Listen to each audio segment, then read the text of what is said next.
O'Reilly. Are your wiper blades chattering, skipping, or squeaking? Don't let streaks or smearing on your windshield compromise your visibility. When it's time to replace your wiper blades, stop by O'Reilly Auto Parts and see our selection.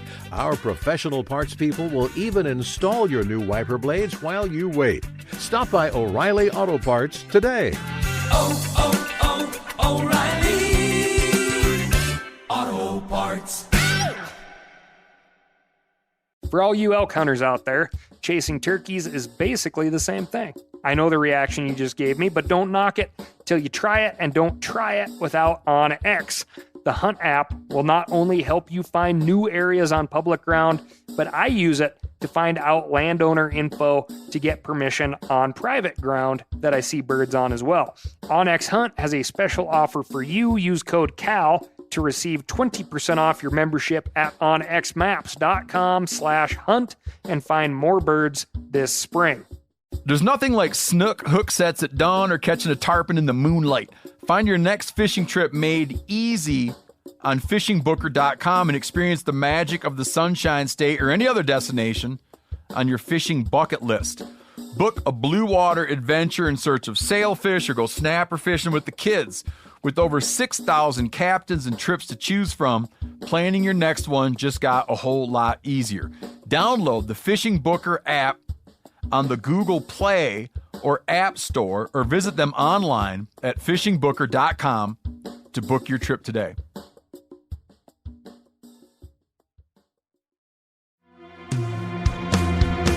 From MeatEater's World News Headquarters in Bozeman, Montana, this is Cal's Weekend Review presented by Steel. Steel products are available only at authorized dealers. For more, go to steeldealers.com. Now, here's your host, Ryan Cal Callahan. Over to the early fishing desk, and we're not talking about being out on the water by 5 a.m.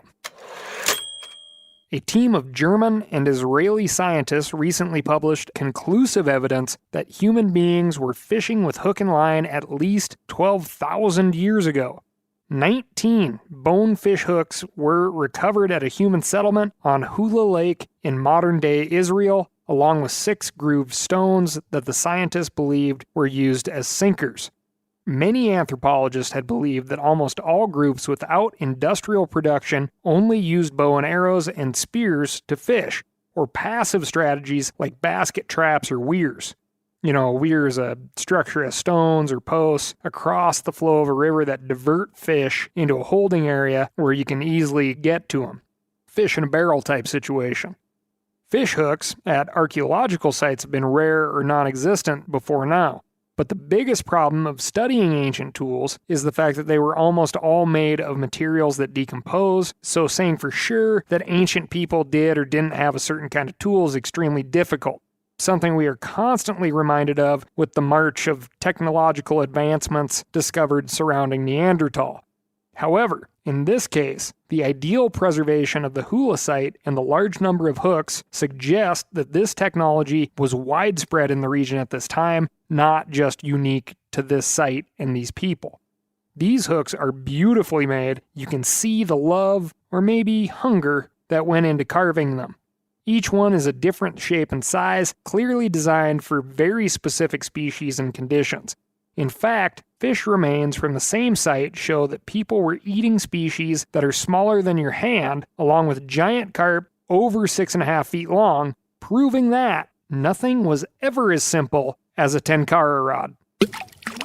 A few of the hooks have features that are pretty unfamiliar even to the modern angler. For instance, a couple specimens have a barb not just at the point of the hook, but also on the outside throat, where the hook begins to curve back towards the shaft. That'd be like the bottom end of the J.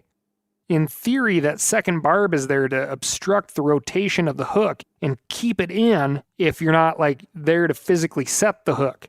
It's like once a fish eats it, it's a set it and forget it hook. How's that? Again, these hooks are made from carved animal bone or boar teeth, not your high tensile carbon steel. Imagine the finesse it takes to be able to set a bone hook, to feel how to apply pressure at just the right speed so that a sudden jerk doesn't break the line or the hook, knowing that if you break a hook, you have to sit and carve another. Because the bone hooks weren't strong enough to have eyes for line to tie into, they instead have grooves and bulges for the line to wrap around, and the researchers even found traces of glue used to keep line attached. The scientists found plant fiber residue on the bends of the hooks, leading the team to believe that these anglers were using artificial lures. They may have even been able to put your fly tying to shame. It does my heart good to know that the arms race around fish started so long ago. Next time someone says to me, "My God, you have a lot of stuff," I'll be like, "Bro, you don't have a clue how far we've come or just how refined my pile is. Took 12,000 years of research and development to get here, and proud of it." This week, we've got poachers, living bee fences, grizzlies, and so much more. But first, I'm going to tell you about my week. And my week is about to get interesting. I'm writing this 1 week in advance so I can, get out there and do some more walking around for deer and elk. Big update for those who listen and pay attention. My buddy Kyler, the dude who drew that moose tag and we spent all the time looking for moose, that guy has put in who knows how many hours in pursuit of filling this coveted tag, but at least some portion of more than 40 plus days, including 2 full week-long hunts. He's been using horses, foot power, the Can-Am, and he finally connected with a bull. Hooray! I haven't seen a picture yet. He passed up a ton of opportunities. Things started out real slow, then got real hot, and then petered out to next to nothing, not seeing any moose. But a bull that old Kai deemed acceptable finally stuck his neck out with only 1 week of the season left. Bull down. Congrats, buddy. Not a lot of folks have that much stick-to-itiveness. And not a lot of people talk about the anxiety involved with drawing these highly coveted tags, and those that do talk about it, folks don't give a lot of sympathy to. Heavy is the head that wears the crown, I suppose.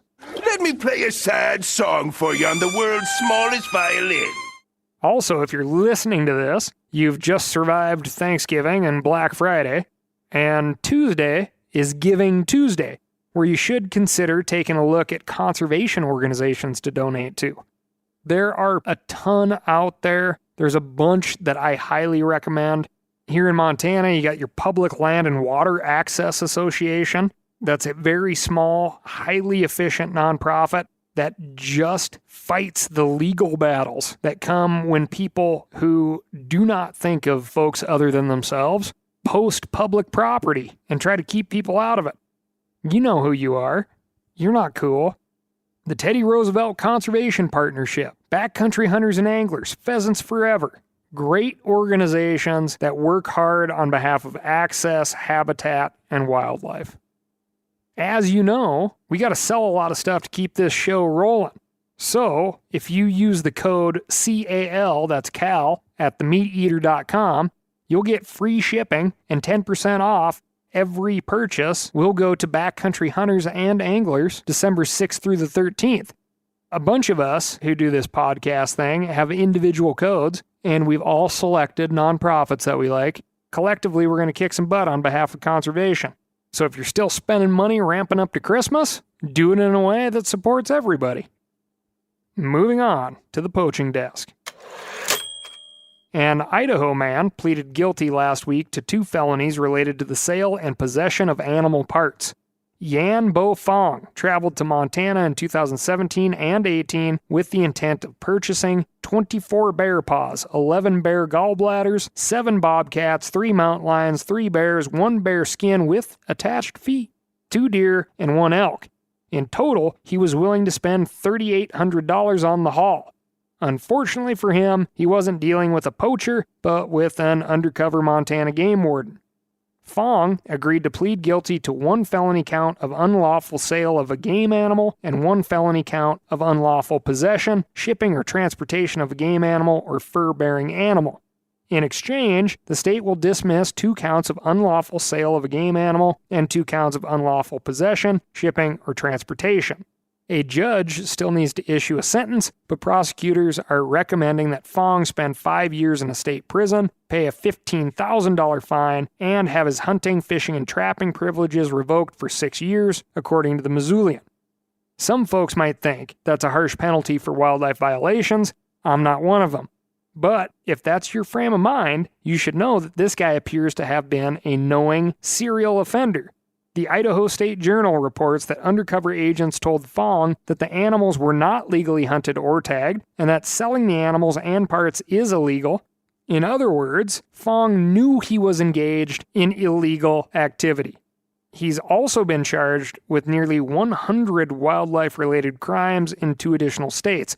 In California, he's being charged with 4 felony counts of selling, purchasing, or possessing bear body parts, bear gallbladders, and bear paws. He's also facing 15 misdemeanor charges for importing or possessing deer, red abalone, bluefin tuna, yellowtail, ivory, pronghorn antelope, mountain lion, bobcat, bear, bear cub, elk, goldeneye, and wild duck. Wild duck must be a catch-all phrase in this instance. And that's just in California. Tell me more, like does he have a car? In Idaho, he's being charged with an astounding 75 misdemeanors in 2 separate cases. These charges relate to the illegal purchase of 25 bear gallbladders, 1 whole black bear, 1 bobcat, and other unspecified wildlife. You may be asking, why all the bear gallbladders? According to the LA Times, bear gallbladders are used for medicinal purposes in Asia and can be sold for upwards of $3,000 apiece. National Geographic reports that bear bile has been medically proven to dissolve gallstones and treat liver disease. But they command such a high price on the black market because they're also thought to cure a wide variety of illnesses with less scientific backing. These include everything from cancer to colds to hangovers. I have put myself in the pain cave more than I care to admit to, but a $3,000 hangover is a level I never reached. The bear paws and other animal parts Fong likely sold in his restaurant, the Bamboo Garden in Pocatello, Idaho. He reportedly told investigators that he offered the bear and mountain lion meat free to the tour guide and bus people, and that Chinese people like the animal meat. Fong has pleaded not guilty to the charges in California and Idaho. The Idaho State Journal reports that the case in that state may be mediated before trial. If you are waiting for any direct commentary on this particular case, wait no longer. Wildlife sales need a willing buyer and a willing seller, as I have said before. The market drives the transactions from kill to consumer, whether it be through restaurant or apothecary. If Fong's target demographic was Asian tour groups, we have to take into consideration that in some circumstances, the buyers are coming from a part of a country with active wildlife markets. They expect to find native wildlife for sale. They likely do not get a list of items not to buy while in America on vacation. If they do, it probably includes things like, heroin, illicit drugs, things of that nature. I really don't know, but I'm sure it does not say, ask at every meal how the animal was sourced. If it is actual wildlife, do not buy it and call the game warden. Some things just don't translate. In order to stop the demand, the opportunity that Fong and others are exploiting, it would be a great idea to contact the tour groups directly. Get some additional educational policies in place. Maybe a nice little e-read about the overhunting and exploitation of wildlife in America that led to the Lacey Act of 1900, our first federal law aimed at the protection of wildlife. Under the Lacey Act, it is unlawful to import, export, sell, acquire, or purchase fish and wildlife or plants that are taken, possessed, transported, or sold, either in violation of U.S. or Indian law, or in interstate or foreign commerce involving any fish, wildlife, or plants taken, possessed, or sold in violation of state or foreign law. I'm not making excuses for anyone. I'm just saying when you are traveling out of country or even out of state, things get confusing, especially when stops along the Yellowstone tour are literally covered in animal parts for sale. antlers, hides, skulls, etc. And here's a quick side note for you. The first time I was ever paid for an animal part, a neighbor of my grandparents gave me $5 for a mule deer shed I found. Ever since then, I picked up antlers and had quite a few years where my income was boosted by an extra $1,000 or so. All that sweet under-the-table cash. I cut them into dog chews these days. Anyway, we all know that people in large groups are subject to groupthink. They follow along and are just not all that smart as herd animals. So the tour bus drops you at Fong's restaurant, you eat what is provided, and don't think twice about it, even if you know better. Because, hey, you've been eating trout, elk, and bison from park concessionaires your whole trip. But who does know better? For certain, it's Fong, and he deserves some time in the pokey to think about his actions, and whoever is working with these tour groups needs to make sure that game laws are properly communicated. I have a hard time believing that Fong just asked anyone who looked Chinese if they wanted gallbladder. You know, because he just happened to have some on hand. Doesn't work that way. Bad things happen when we mix wildlife and the open market. I guess in this case, the black market. Supply, demand, and the hunt for the highest bidder. For all you elk hunters out there, chasing turkeys is basically the same thing. I know the reaction you just gave me, but don't knock it till you try it, and don't try it without OnX. The Hunt app will not only help you find new areas on public ground, but I use it to find out landowner info to get permission on private ground that I see birds on as well. OnX Hunt has a special offer for you. Use code CAL to receive 20% off your membership at onxmaps.com/hunt and find more birds this spring. Now, a lot of you guys are familiar with the old hunting tradition of eating, some organ, the heart or a chunk of liver off the first animal you kill. I had that when I was a little kid, and it was a big deal. Organ meats were always prized by frontier people who knew the importance of getting a lot of different minerals and nutrients. And as often is the case, those guys were onto something, because organs are among the most nutrient-rich foods on the planet. And you can get the same benefits your ancestors craved via convenient daily capsules from Heart and Soil, made exclusively from regeneratively raised, grass-fed, and finished cattle. Heart and Soil's unique freeze-drying process means all those important nutrients are trapped in, ensuring you experience every one of the benefits of nature's superfood in a clean, convenient, taste-free capsule. Find out more at heartandsoil.co. And make sure to use code MeatEater for 10% off your purchase. That's heartandsoil.co. Use the code MeatEater. You ever get that feeling you're stuck inside staring at screens and a primal urge kicks in? You crave wide open spaces, fresh air, the chance to connect with the land? Well, maybe it's time to find your own piece of the wild. But searching for property can be a maze. That's where Land.com comes in. They got millions of listings across the country, from mountain ranches to hidden fishing holes. Their search tools are like a seasoned guide helping you narrow down what you want. Land.com isn't just about buying and selling. It's about finding a place to hunt, fish, explore, or simply sit by a campfire and listen to the crickets. So head over to Land.com today to turn one day into today, because trust me, there's nothing quite like the feeling of standing on your own piece of earth.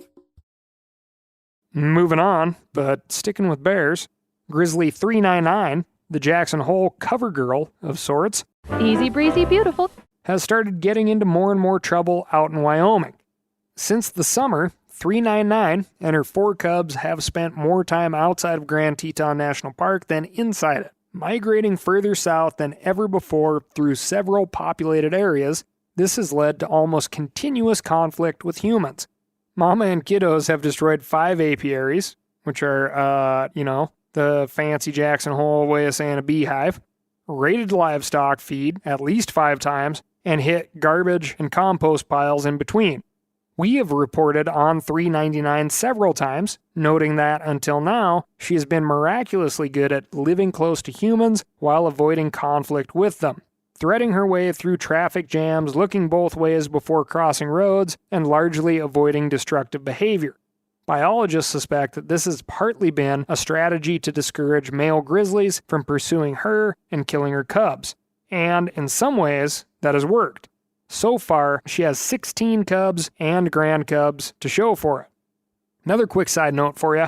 I once walked into a full-blown elk rut fest in Idaho. Bulls bugling everywhere, chasing cows. The bulls were responsive to every bugle and cow sound that I made, but would not come to the call and get within bow range. Until I put on my big boy pants and started making big boy bugles. Then the bulls went quiet, but a very tired cow, a cow who had been chased all over hell and gone by a bull, turned and ran right to me. I swear she stopped in front of me and said, "Get this guy off my butt, will ya?" And I did. Real long-winded way of saying, I believe that life on the urban interface could very well be a strategy for Mom to help those cubs survive because the boars don't want to come in there and get whacked by a truck or, taken out for other conflict reasons. Anyway, this people-centric strategy of $3.99 has come at a cost regardless.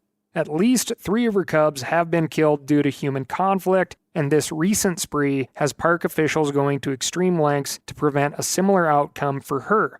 Several times this month, the 5 bears have been hazed with non-lethal cracker shells, and U.S. Fish and Wildlife recently collared 2 of the cubs so that the group is easier to track. Hillary Cooley, the U.S. Fish and Wildlife Grizzly Bear Recovery Coordinator, said the tracking would help the service stay one step ahead. She said, and quote, "It would be very problematic if $3.99, a famous bear with her 4 yearlings, start breaking into buildings. We can't let it get there. Last year, they didn't den till January. We are committed to trying everything we can to get them there safely. The longer $3.99 and her cubs spend around people, getting easy calories from beehives and garbage cans, the harder it is to ever get them back to the hard work of elk, berries, moths, beetles, and the rest of the conflict-free diet." Dan Thompson, head of Wyoming Game and Fish's large carnivore division, told the AP, "She's teaching 4 200-pound bears that this is how you get food. We'll be busy with them next spring, I guarantee it. That will be especially true when the cubs leave $3.99's side and strike out on their own." I don't enjoy saying what I'm about to say, but I wonder if it will take the public death of Grizzly $3.99, a, quote, famous bear, for things around the GYE to actually change. And by things, I mean human behavior. I remember a great conversation, which may have been fueled by a few beers, that took place maybe 5-6 years ago with wildlife professionals around Jackson. My favorite quote from this evening, kids, cover your ears, "Cal, these bears around here are habituated as shit." End quote. According to the Jackson Hole News and Guide, apiaries, remember that fancy word for beehive, in Teton County are not legally required to install bear protection. No word on what chicken coops are required to do, and livestock operations aren't required to lock up feed. There are officially established bear conflict zones in the county that require bear-proof garbage cans and bird feeders, but those rules have never been enforced because county personnel are spread thin. Several years ago, an advisory board formed by Teton County urged lawmakers to get on it, make garbage storage statutes apply countywide, and pass new regulation governing pet and livestock feed, beehives, chicken coops, and other bear buffets. But those recommendations were never made into law, and although commissioners are reportedly reconsidering the measures, it's still status quo. And let's not forget the lady in the Solitude subdivision who couldn't be penalized for feeding bears molasses and grain out of tree stumps because she said she was feeding moose, which is legal. Would that particular statute remain on the books if famous bear $3.99 had to be euthanized on that lady's back porch? According to the Jackson Hole News and Guide, 60 grizzlies have died already this year in the greater Yellowstone ecosystem. That's 60 with a 6 and a 0. As a side note, back when we thought we had a grizzly hunting season in the works, Wyoming's proposed quota was 24 bears.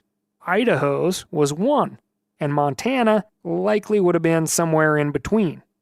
As of this recording, Mama and cubs were reportedly headed back north toward Grand Teton National Park, and biologists hope they keep going and take advantage of the leftovers from the recent elk reduction hunt there. Hopefully their diets can readjust from city grub to something more rustic. I'm glad we're talking about 399 and the danger she's in due to a history of bad human behavior, but the problem is bigger than one famous bear. Moving on. Scientists have developed living bee fences to keep a certain powerful and charismatic species out of farmers' fields. That's right, beehives strung between posts that swarm elephants trying to reach the free food. This scenario, if maybe not the animal involved, sounds familiar to you frequent Week in Review listeners. Human beings and their crops expand into animals' habitat. That species gets habituated to the easy calories. The ensuing conflict leads to animals who just want to eat being shot, and humans then try to find an effective barrier to keep the animals out. In this case, a bee fence. Oh, no, not the bees! Not the bees! Ah! If you are into cartoons, old ones, you must be thinking, what about fences made of mice? Well, that's ridiculous. Rapid human population growth in sub-Saharan Africa has created more and more friction zones for people and pachyderms. On top of poaching, farmers desperate to protect their crops are an additive cause of falling elephant numbers. But even the strongest barbed wire is not going to keep 2 tons of elephant out. Electric fences are effective, but very hard to maintain, especially in remote areas. There had to be a better solution. In 2007, zoologist Lucy King published a study demonstrating that elephants show a strong and consistent aversion to bees. Bees have been known to sting elephants around the eyes, behind the ears, and even inside the mouth and trunk. I don't even have a trunk, but it sounds horrible. One time I drank a bee that had slipped in my pop can as a kid, and I'll tell you that left an impression. King and her colleagues at the nonprofit Save the Elephants decided to try connecting a series of beehives between posts around an agricultural field, and sure enough, the elephants headed toward the crops, hit the wires, stirred up the swarm, and fled almost immediately. Save the Elephants quickly rolled out a Bee-fense program across Africa and India, and there are now almost 10,000 Bee-fense systems in place. In 2017, King showed that bee fences installed at 10 farms close to elephant habitat in Kenya deterred elephants 80% of the time. In order to extend the range of the barriers, decoy hives, minus the bees, were also hung in between the real ones. Of course, much like 3-strand barbed wire, a living fence of bees isn't entirely foolproof, believe it or not. The honey inside the hives sometimes gets raided by hungry baboons and badgers if not adequately protected. Dry weather can cause bees to migrate away from the farms to forests with more vegetation, and droughts can wipe out entire hives. In response, scientists are experimenting with speakers that play recordings of swarming bees, and farmers are also planting crops that elephants turn up their noses at, including chilies, turmeric, ginger, and onions. Which, as I'm listening, sounds like the exact type of farm I'd raid. It's like a darn good curry in the ground. What deters one animal attracts another. The bee fences also have more advantages than just elephant deterrents. The resulting honey provides another income source for farmers. Anyway, that's the buzz on that one. If only it worked on grizzlies or even elk here in Montana. Staying at the pachyderm desk, a recent study in the journal Science showed that intensive ivory poaching in Mozambique from the 70s through the 90s led to the evolution of more elephants without tusks. Now, if you thought that only male elephants had tusks, this is in fact about the ladies. It was the females of this particular population who evolved increased tusklessness. Try saying that 3 times fast. Tusklessness. Anyway, this Mozambique herd took such a hit because ivory was used to raise funds for the country's civil war, and when elephants were studied before the war, under 19% of females reached maturity without developing tusks. There have been 91 female elephants born since the Civil War, and widespread poaching is stopped in the area. However, in that group, a full 33% don't have tusks. This effect of human hunting activity on natural selection has also played out closer to home. A 2003 study published in the journal Nature demonstrated a decline in the horn size of bighorn sheep in Alberta, Canada, over a 30-year period as a result of hunting consistently removing the rams with the largest headgear before their prime breeding years. Even Charles Darwin, Mr. Natural Selection himself, commented on this dynamic, observing that hunters in Scotland had a bad habit of, quote, steadily killing the finest stags, thus causing the whole race to degenerate. If you are up in your tree stand right now listening to this and biting your lip about taking that 16-pointer, you shouldn't worry. A species has to pass through an extremely narrow population bottleneck with a very clear selection pressure to see such an effect, and good wildlife management exists to mitigate such effects. The Mozambique elephants went from a population of 2,500 pre-Civil War to just 200 by the early 2000s, and not having tusks was, in this case, a very good survival strategy. Now, I don't want to end on a bad note here, so I'm going to give you some hot elephant tusk tips. You may think that your teeth bear no resemblance to elephant tusks, and really they don't, but tusks are just massive incisors. If you feel your incisors with your tongue right now, you'll see they're a little longer than the teeth on either side of them. The longest elephant tusk ever recorded was almost 11.5 feet long. Now, the Guinness Book of World Records has recognized a dentist from Offenbach for pulling a 37-millimeter tooth out of the mouth of a patient who had complained about severe pain. That's an incisor about, we'll say 1.5 inches long. The heaviest elephant tusk was 264.5 pounds. The heaviest elephant ever recorded was 26,455 pounds. That's about 193 average-sized humans, or, 3 blue whale tongues. That's all I've got for you this week. Thank you so much for listening. As per usual, if you need some help cleaning up the yard or getting a tree out of the driveway, go to www.steeldealers.com and find a local knowledgeable steel dealer near you. They'll get you set up with what you need, and you won't go home with what you don't need. Also, please write in to ASKCAL, that's AskCal at themeateater.com, and let me know what's going on in your neck of the woods. Thanks again, and I'll talk to you next week.